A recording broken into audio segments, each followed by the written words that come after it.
Hello and welcome to Nigerian Fusion. Let me apologize in advance. I'm on the bus, so it's a bit noisy. That's pasta salad. Let me show you how I made it. In the pan, add water, garlic and ginger, a little bit of oil because we don't want the pasta to stick, and some salt into that water.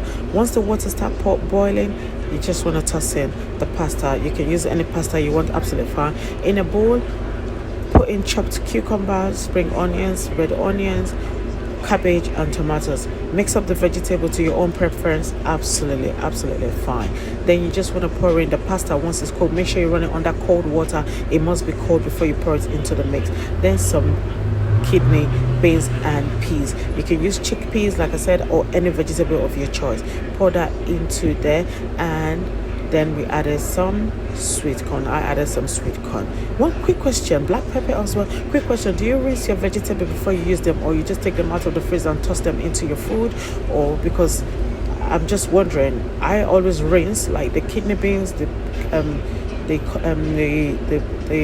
green peas. I rinse it first. So I don't know. Let me know in the comment section. So you just want to add the salt. The next thing I did was add Dijon mustard. You can use English mustard. That is absolutely fine. Mustard, anyone shall use it. Mix it all well, very well into there. I use mayonnaise, but you can choose to use salad cream and mayonnaise, half and half of each, or just use one. But I recommend you use mayonnaise because I love mayonnaise, so I'll say mayonnaise for me. Then once it was ready, I served for the kids to enjoy. Thank you so much for watching, and I'll see you on my next recipe.